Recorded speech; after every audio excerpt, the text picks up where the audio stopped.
Bonjour, chères belles âmes. Comment vous sentez-vous en ce moment? Dans quelle énergie êtes-vous? Dans quel état d'esprit? Pour ma part, je suis très heureuse de vous retrouver pour parler des énergies de la nouvelle lune du 20 novembre. Et j'ai à cœur encore de remercier toutes les personnes qui sont présentes sur cette belle communauté. Bienvenue à celles et ceux qui nous rejoignent aujourd'hui, qui découvrent la chaîne. Pour me présenter, je m'appelle Maude, je suis chanteuse, canal médium et sonothérapeute. Et au travers de ma voix, j'ai à cœur d'aider les gens au travers de podcasts comme aujourd'hui, mais également des méditations avec des chants vibratoires, avec des chants de l'âme que je propose en personnalisé, et également des lectures d'âme et des ateliers de chant que je propose en présentiel également. Mon cœur de vie étant tourné autour du chant et de la guérison, j'ai un souhait profond d'aider les personnes à se retrouver dans leur chemin d'âme pour reconnecter dans notre incarnation à ce qui est beaucoup plus grand et qui peut peut-être nous aider à avancer plus facilement. Aujourd'hui, j'ai envie de vous partager quelque chose de nouveau, car depuis quelque temps, j'ai à cœur aussi de partager dans mes podcasts des personnes que je connais qui pourraient être aussi des accompagnateurs, des guides, des thérapeutes sur votre chemin et qui pourraient vous aider. Alors ce ne serait peut-être pas que des thérapeutes, ce peut être des personnes dans le bien-être, ce peut être sous plein de formes différentes. Mais à compter d'aujourd'hui, j'ai à cœur à chaque podcast de vous présenter quelqu'un dans son univers et que peut-être cette personne pourrait vous interpeller et vous aider aussi sur votre chemin. Aujourd'hui, dans les personnes qui me tiennent à cœur de présenter, je vais commencer ce premier podcast avec Karine Corneau, qui est une personne que je connais bien, qui est une hypnothérapeute énergéticienne, qui travaille à proximité dans mon lieu de vie et que j'ai côtoyée plusieurs fois, ce pourquoi je me permets de la proposer aujourd'hui. Et Karine, a plusieurs cordes à son arc.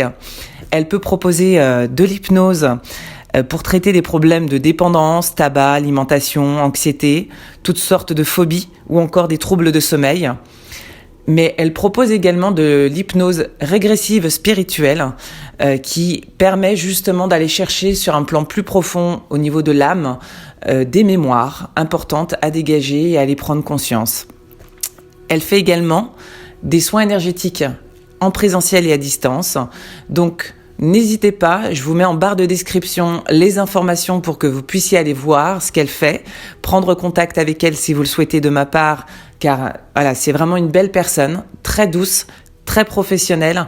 Et aujourd'hui, toutes les personnes que je proposerai sont des personnes que j'ai déjà rencontrées, en qui j'ai totalement confiance, parce que j'ai déjà expérimenté leur pratique.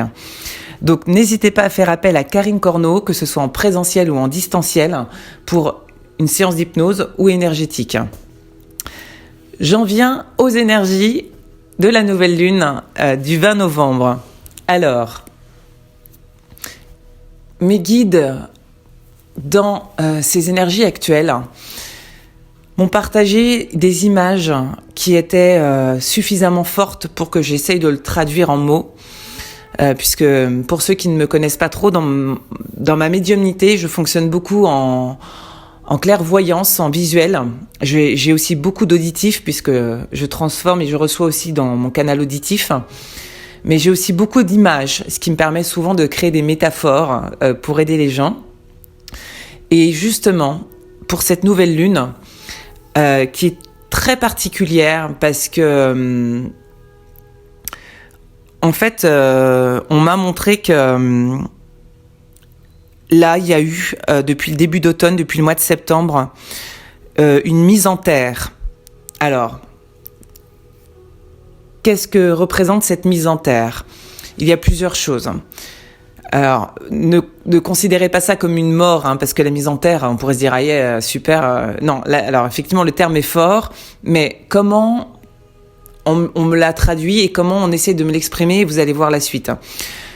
Cette mise en terre a été nécessaire, comme pour permettre à la fois dans la terre, de permettre de laisser se décomposer ce qui a besoin de se décomposer dans tout ce qui comporte nos mémoires, que ça soit au niveau physique, énergétique, mental, sur tous les plans. Parce que il y a un grand nettoyage que vous avez dû ressentir depuis le mois de septembre, très intense. Et là, on arrive dans cette période à un moment où c'est comme si on a été dans la terre. Hein. Je parle vraiment quelque chose de profond, dans les profondeurs. On a été dans la terre.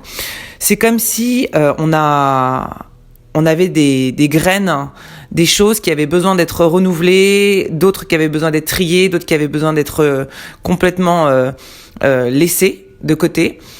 Et il y a un nettoyage profond de purification, de mise en terre qui a été fait, comme un nettoyage des racines. Vous voyez, ça va jusqu'au transgénérationnel, sur des mémoires familiales, des mémoires d'âme, des choses qui sont très profondes. Alors vous en avez peut-être eu conscience ou pas, mais le processus a eu lieu dans tous les cas. Voilà, c'est-à-dire que c'est comme si la terre dans laquelle on a été avait besoin d'être retournée, travaillée, exactement comme font les agriculteurs d'ailleurs dans cette saisonnalité de l'automne. Ils ont retourné la terre. C'est une période où ils laissent la terre respirer, ils la retournent. Après les semences qui ont eu les récoltes et les moissons, il y a eu tout ce processus de nettoyage de la terre. Et ben on est exactement en cohérence avec la nature et avec la saisonnalité de l'agriculture, puisqu'il y a cette idée de je renettoie la terre et je lui permets de retrouver un terrain fertile. Donc ça, c'est un processus qu'on a vécu du mois de septembre jusqu'à aujourd'hui. Comme tout processus, on a eu cette mise en terre, ce renouvellement, ce nettoyage, cette purification, et on a besoin de laisser reposer la terre. Exactement comme vous aimeriez faire une pâte au levain. Le levain a pour objet de faire lever la pâte, mais si vous prévoyez pas 10 heures à l'avance, une journée à l'avance pour pouvoir prévoir votre levée, vous allez rien en obtenir, ou en tout cas le résultat sera moindre par rapport à ce que vous recherchiez.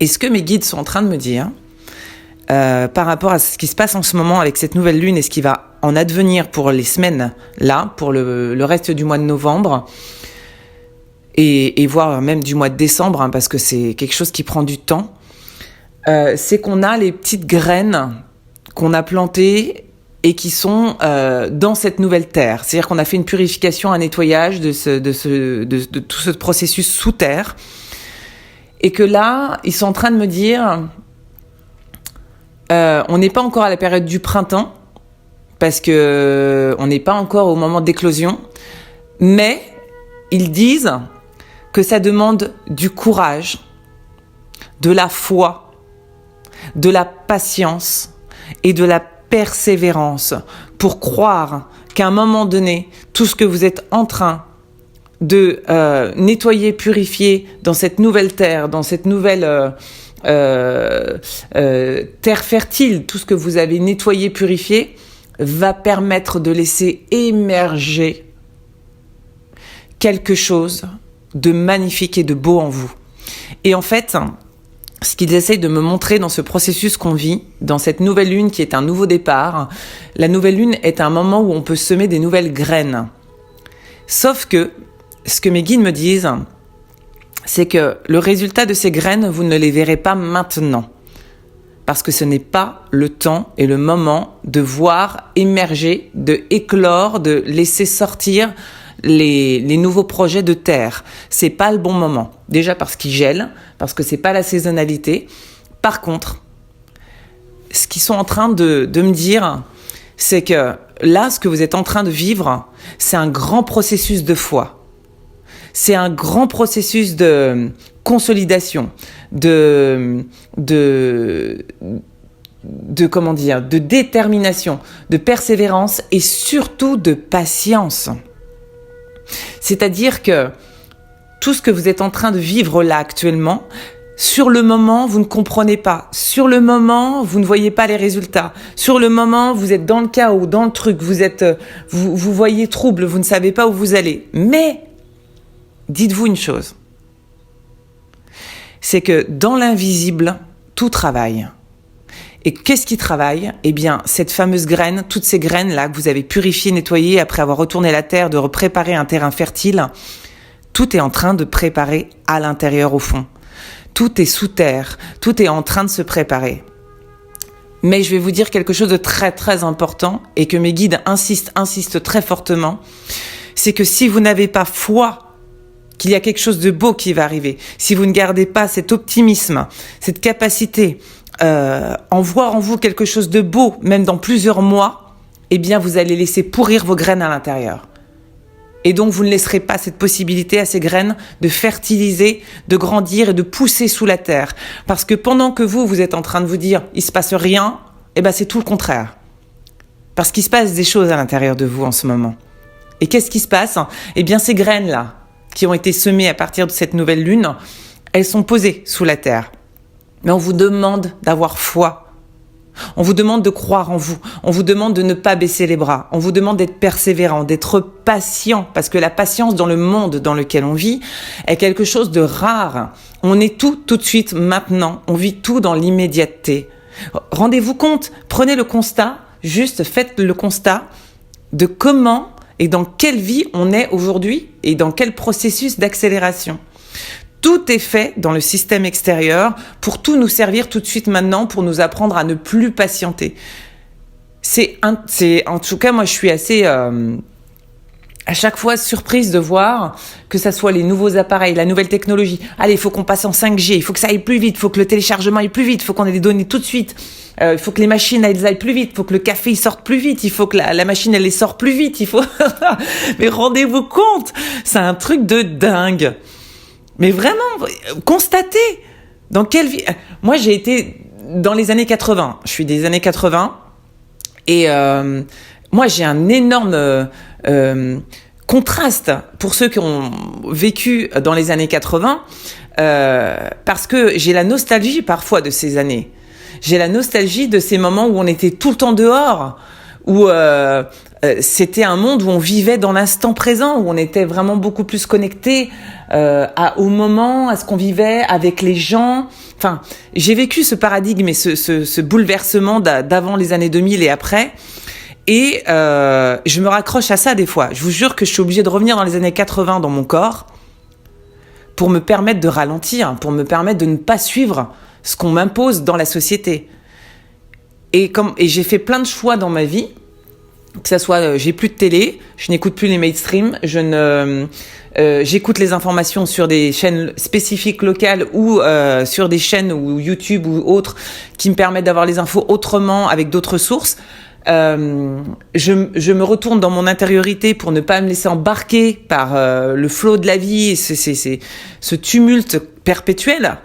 Et je vous invite à prendre conscience de ça aujourd'hui, pour vous donner cette opportunité de croire en vous et de ne pas vous laisser embarquer et déraciner. Et parce que vous savez, si les fondations que vous êtes en train de mettre en ce moment dans vos nouvelles graines, dans ces nouvelles terres fertiles qui ont été retournées, ensemencées, qui sont en train de se reposer, si vous n'avez pas pris ce temps de laisser cette terre, de l'en prendre soin, de poser vos graines dedans, de les bichonner, de les arroser, même si vous ne voyez pas le processus intérieur, mais que vous continuez de les arroser. Si vous êtes tout de suite maintenant, que vous attendez des résultats dans l'impatience, dans l'immédiateté, ben là, effectivement, vous n'aurez rien d'ici le printemps prochain parce qu'elles n'auront pas été nourries, chéries, elles ont besoin de tout ce temps où vous allez patienter d'amour, en fait. C'est-à-dire que là où vous allez poser vos graines aujourd'hui, moi, alors je vous invite à faire l'expérience du petit pot. Vous prenez un pot en terre, un tout petit pot, hein. Cherchez pas à faire des gros trucs. Prenez un petit pot. Moi, je l'ai fait avec ma fille, c'était vraiment magique. J'avais pris un avocat, un noyau d'avocat. Vous mangez des avocats, vous prenez le noyau, vous avez tout à disposition. un tout petit pot de terre, pas très gros, juste ce qu'il faut. Prendre de la terre, soit vous en récupérez dehors, soit vous allez en acheter en magasin, vous faites comme vous sentez. Vous mettez un noyau de ce que vous voulez, une graine. Voilà, vous choisissez ce que vous voulez faire pousser, en cohérence avec ce que vous aimez. Vous posez votre noyau, votre graine à l'intérieur de ce pot. Et puis, vous le plantez correctement. Vous regardez s'il faut des indications spécifiques par rapport à ce que vous plantez. Et puis, une fois par semaine, vous l'arrosez correctement, vous en prenez soin. Tous les jours, vous le regardez, vous pouvez lui apporter de l'amour en lui disant que même si vous voyez rien, vous avez foi, vous avez confiance en ce qui se passe. Et puis, laissez faire le processus.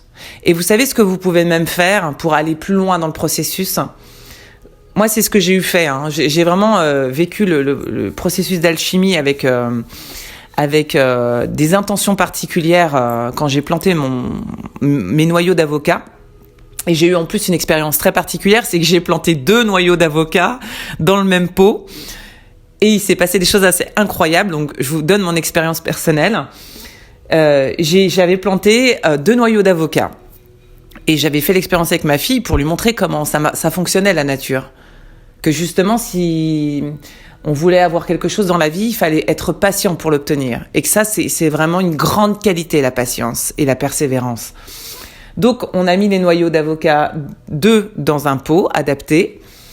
Et j'avais customisé le tour du pot avec des fleurs de vie.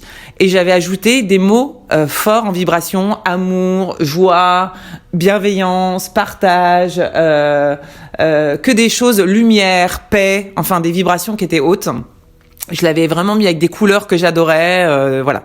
Et donc, j'ai laissé faire le processus et on a arrosé comme il fallait, en mettant à la lumière le pot, parce que, bien évidemment, le pot a besoin de lumière, parce que ce qui attire dans la photosynthèse et dans le processus de sortie de terre, c'est aussi la lumière. Au-delà de l'eau, la terre, il faut aussi une alchimie avec la lumière. Donc, l'important, c'est de les mettre à la lumière. Et on a attendu.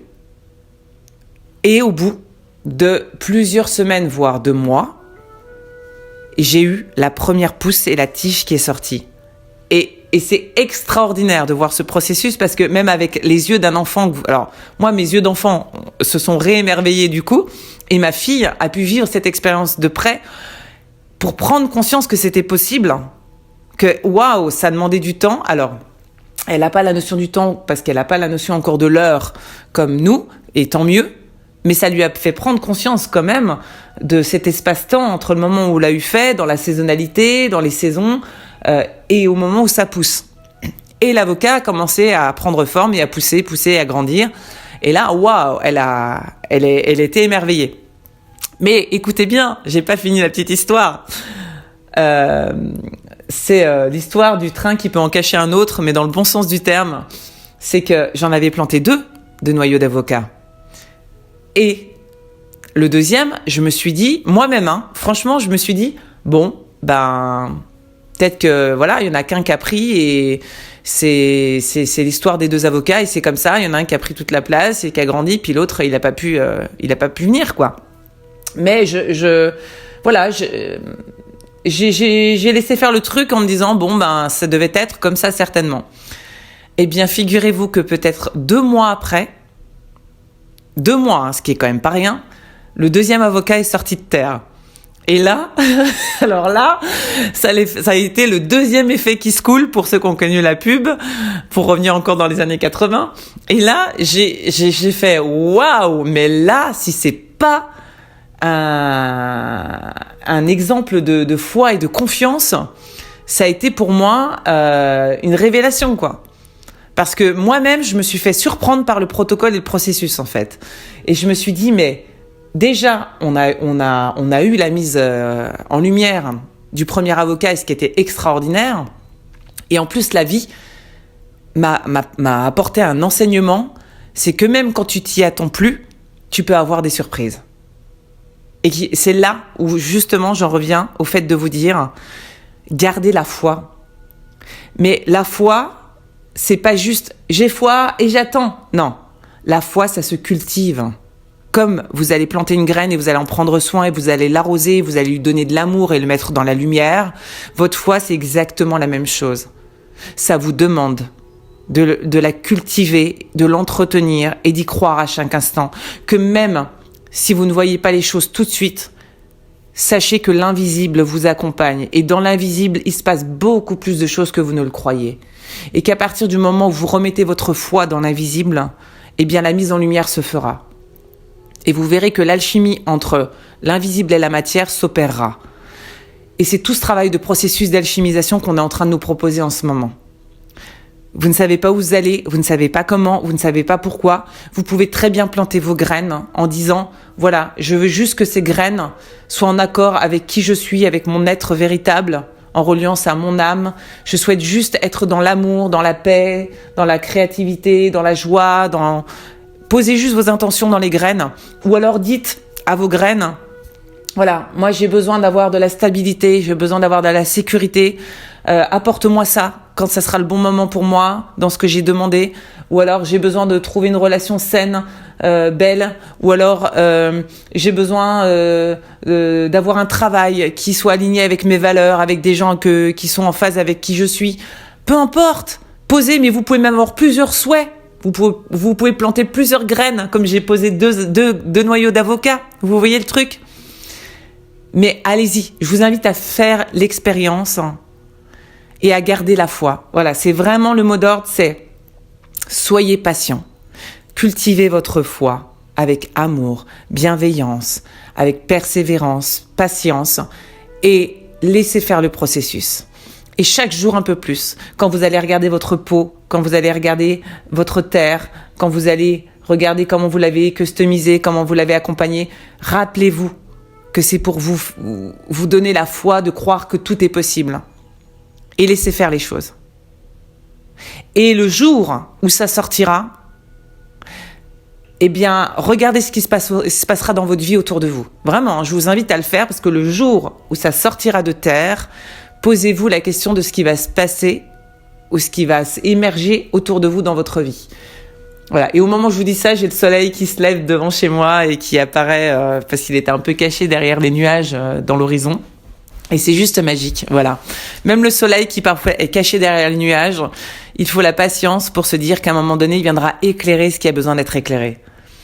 Voilà, chères belles âmes, ce que j'avais à cœur de vous partager aujourd'hui. Sachez que cette fin d'année est une fin d'épuration, de nettoyage, et qu'elle nous invite à ralentir. Elle nous invite à faire le bilan quand même de tout ce qui s'est passé parce que ça a été une année très challengeante. Une année en neuf, en numérologie, qui demande justement à se reconnecter à cette foi, à laisser partir ce qui doit partir, à clôturer, achever, trier ce qui a besoin d'être. Donc on n'est pas dans une phase où on doit initier, démarrer, commencer. On est dans la phase où on va planter les graines et faire confiance au processus pour que dans quelques mois, on puisse voir venir ce qui devait être. Et ça, c'est vraiment un grand travail d'élévation pour se relier au corps et à l'âme. Pas simplement de temps en temps, tous les jours de votre vie. Voilà. Et si vous avez besoin d'être accompagné, si vous ressentez le besoin d'une lecture d'âme, n'hésitez pas à prendre contact avec moi en privé et on regardera ensemble. Et je vous rappelle que Karine Corneau est là aussi pour vous accompagner sur une séance d'hypnose en distanciel ou de l'énergétique si besoin. Donc n'hésitez pas à vous faire accompagner si vous sentez que vous êtes en difficulté. Ne restez pas seul. C'est important aussi dans ce monde d'accepter de l'aide à des moments où on est au plus mal, où on n'est pas bien. Et surtout, ne restez pas dans la souffrance qui peut être vraiment dommageable sur le long terme. Voilà. Moi, je vous envoie plein d'amour, plein de paillettes. J'ai envie de vous envoyer des paillettes parce que je sens qu'avec dans une dizaine de jours l'arrivée des fêtes de Noël, avec les illuminations, tout ce qui va arriver, on va retourner dans ces lumières aussi qui vont être magnifiques. Et prochainement, je vous repartagerai plein de belles choses, chères belles âmes, parce que voilà, j'ai à cœur de vous aider, de vous accompagner sur ce beau chemin de processus et de transformation. Et je vous envoie plein d'amour et je vous remercie du fond du cœur, pour votre présence. Je vous embrasse très fort. À tout bientôt. Ciao.